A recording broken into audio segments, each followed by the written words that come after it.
Assalamualaikum warahmatullahi wabarakatuh. Oke, berjumpa lagi dengan saya Siti Hartina Fitri dalam pelajaran prakarya. Oke, gimana nih kabarnya abang dan kakak? Insya Allah sehat selalu ya dimanapun kita berada. Oke, tetap semangat dan tetap jaga kesehatan biar kita tetap bisa melaksanakan kegiatan daring ini. Baiklah, sebelum kita memulai pembelajaran kita hari ini, marilah sama-sama kita membaca basmalah terlebih dahulu. Bismillahirrahmanirrahim. Oke, pembahasan kita hari ini masuk ke bab baru, yaitu bab 2 di semester 2, yaitu tentang peralatan penjernih air. Oke, bab ini di sini kita akan membahas tentang peralatan penjernih air dan bahannya dan bagaimana cara membuatnya. Oke, langsung saja kita masuk ke pembahasan. Air adalah di antara sumber kehidupan. Allah menciptakan air sehingga Allah menakdirkan bisa tumbuhnya tumbuh-tumbuhan dan buah-buahan sebagai rizki yang bisa dinikmati manusia. Artinya, penciptaan air adalah di antara bentuk kasih sayang Allah kepada kita manusia.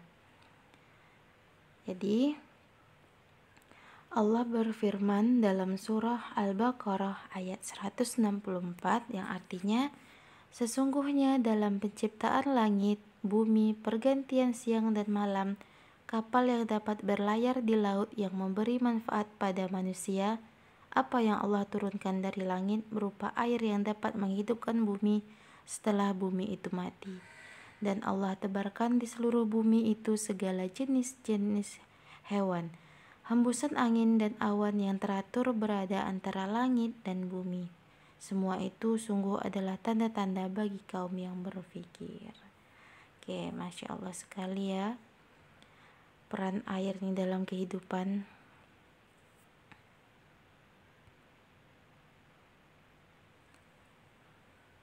Oke. Air merupakan sumber bagi kehidupan. Sering kita mendengar bumi disebut sebagai planet biru karena air menutupi 3/4 permukaan bumi.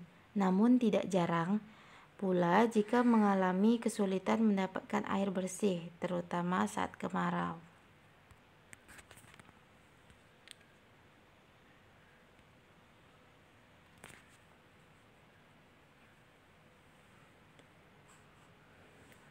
Oke, ketersediaan air bersih menjadi salah satu hal yang perlu diperhatikan. Oleh karena itu, air yang terancam menjadi permasalahan yang perlu diatasi dengan benar. Hal ini bertujuan agar masyarakat dapat mengkonsumsi air yang berkualitas dan sehat bagi tubuh agar terhindar dari segala bentuk penyakit. Oke, jadi kita akan membahas sistem penyaringan air dari bahan alami. Oke. Di sini kita akan membahas teknik penjernih air. Jadi dalam mengolah air bersih dapat dilakukan dua cara, yaitu dengan cara fisika, mekanik, dan kimia. Pengolahan air secara fisika dilakukan melalui teknik menghambat, mengendapkan, dan menyaring dari sampah dan bahan fisik. Pada pengolahan air secara kimia dilakukan dengan membunuh kuman dan mengendapkan lumpur pencemar dengan bahan kimia seperti polialuminium klorida, tawas, dan kaporit. Oke, berikut ini tahapan umum dari penjernihan air yang sering dibuat oleh masyarakat. Oke, yang pertama itu penyaringan. Penyaringan atau filtrasi adalah proses pemisahan padatan yang terlarut di dalam air.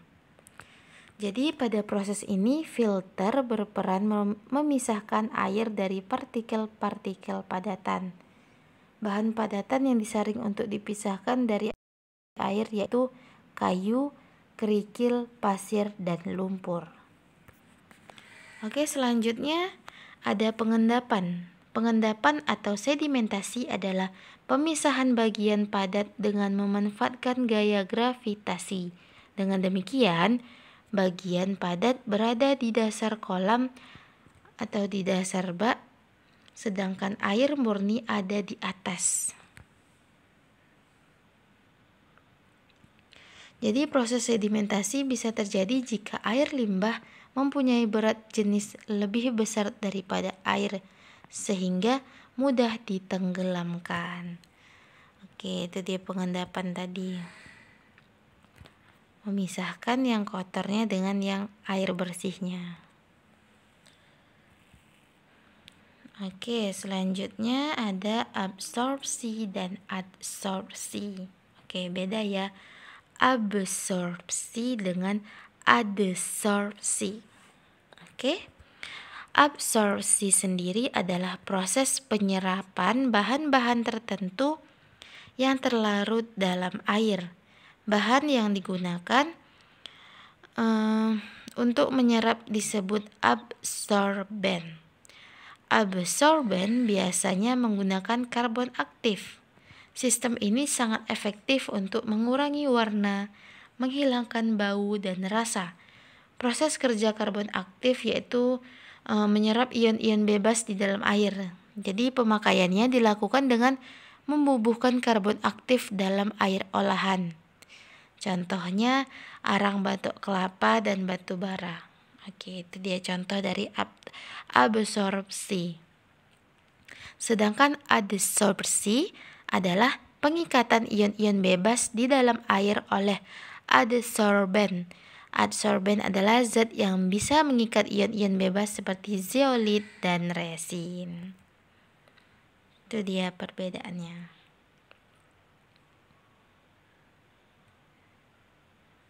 Oke, ini dia untuk mengatasi permasalahan tadi. Peralatan penjernih air dari bahan alami merupakan peralatan penjernih air yang tidak dicampurkan dengan bahan apapun. Bahan alami berasal dari bahan yang ada di alam. Dalam membuat peralatan penjernih dari bahan alami, kita harus tahu dulu proses dan tahapan pembuatannya. Oke, ini dia salah satu cara yang dilakukan untuk mendapatkan air yang jernih. Apalagi di musim kemarau ini sangat susah dijumpai air bersih. Jadi inilah salah satu teknik untuk mengolah air menjadi bersih, yaitu dengan menggunakan teknik membuat peralatan penjernih air dari bahan alami. Oke, apa aja? Yaitu membuat peralatan penjernih air dari bahan alami dapat menggunakan teknik sebagai berikut. Yang pertama, teknik memotong. Oke, alat yang digunakan biasanya yaitu gergaji dan tang potong. Jadi teknik memotong merupakan teknik dalam memotong atau membagi bahan sesuai ukuran dan jenis alat pemotong yang akan digunakan. Selanjutnya teknik melubangi. Alat yang biasa digunakannya itu biasanya bor, pisau, paku, dan lain-lain. Teknik melubangi merupakan teknik dalam membuat lubang pada bahan sesuai ukuran dengan bantuan alat ini seperti bor, pisau, paku, dan lain-lainnya tadi. Jadi lubang yang dibuat harus rapi dan tidak pecah sehingga dapat digunakan dengan baik. Oke, yang terakhir teknik menyambung. Ini biasa menggunakan lem. Teknik menyambung dapat dilakukan dengan mengelem, mengelas, menyekrup, mengikat, dan yang lainnya. Hal itu tergantung pada karakter bahan yang akan disambung dengan harapan menghasilkan sambungan yang kuat dan baik. Jadi menyambung dengan teknik mengelem tidaklah mudah. Hal yang harus diperhatikan pada saat mengelem adalah jenis media yang akan dilem. Hal itu dikarenakan lem mempunyai karakter yang berbeda. Contohnya lem kertas, lem plastik, besi, kayu, dan lem karet. Oke, itu dia tekniknya. Oke, jadi lebih kurang nanti hasilnya itu seperti ini. Ini nanti hasilnya itu lebih kurang seperti ini. Oh, maaf. Oke, yang pertama itu kita buat dulu drum pengendapannya. Nih, nomor 1 yaitu di sini. Di sini ya. Oke, bisa kita lihat dulu. Ini keran untuk mengalirkan air dari drum endapan itu di sini ya, tempatnya itu di sini. Oke, bisa diperhatikan. Oke, selanjutnya lubang pembersih itu ada di belakang sini. Oke, tanda panah ini. Oke, di belakang. Oke, sedangkan ini aliran dari air kotor, air yang tidak jernihnya tadi. Oke, jadi di dalam drum pengendapan ini bisa kita buat yaitu ada bata, ijuk, arang, pasir, ijuk lagi, baru kemudian kerikil. Oke, jadi cara kerjanya yaitu air keruh dimasukkan ke dalam drum pengendapan dengan cara dipompa atau dialirkan secara alami. Diamkan terlebih dahulu selama 30 sampai 40 menit. Setelah itu air dialirkan ke dalam drum atau bak penyaringan. Gini, drum penyaringannya. Jadi udah dialirkan dari aliran air ini, baru kemudian di drum pengendapan ini didiamkan selama 30 sampai 40 menit. Jadi udah nanti 30 sampai 40 menit di dalam drum pengendapan, baru bisa dibuka atau dimasukkan ke dalam drum penyaringan. Oke, setelah itu air dialirkan ke dalam drum atau bak penyaringan. Jadi air yang akan keluar dari drum atau bak penyaringan sudah bersih dari kotoran sehingga dapat digunakan. Oke, jadi kalau airnya sudah berada di drum penyaringan, ini airnya sudah bersih. Jadi airnya sudah bisa digunakan. Oke, itu dia lah. Lebih kurang begitulah. Oke, sekian saja pembahasan kita. Jadi untuk kuisnya hari ini, tuliskan pendapat abang dan kakak seberapa penting sih air dalam kehidupan ini. Khususnya untuk abang dan kakak sendiri. Seberapa penting sih air untuk abang dan kakak dalam kehidupan ini, dan bagaimana caranya menjaga air supaya tetap bersih dan tidak tercemar. Oke, itu dia kuisnya hari ini. Oke, baiklah, sekian saja pembahasan kita, dan kita akhiri dengan lafaz hamdalah. Alhamdulillahirabbil alamin. Oke, Ustazah tutup. Wabillahi taufiq wa hidayah. Wassalamualaikum warahmatullahi wabarakatuh.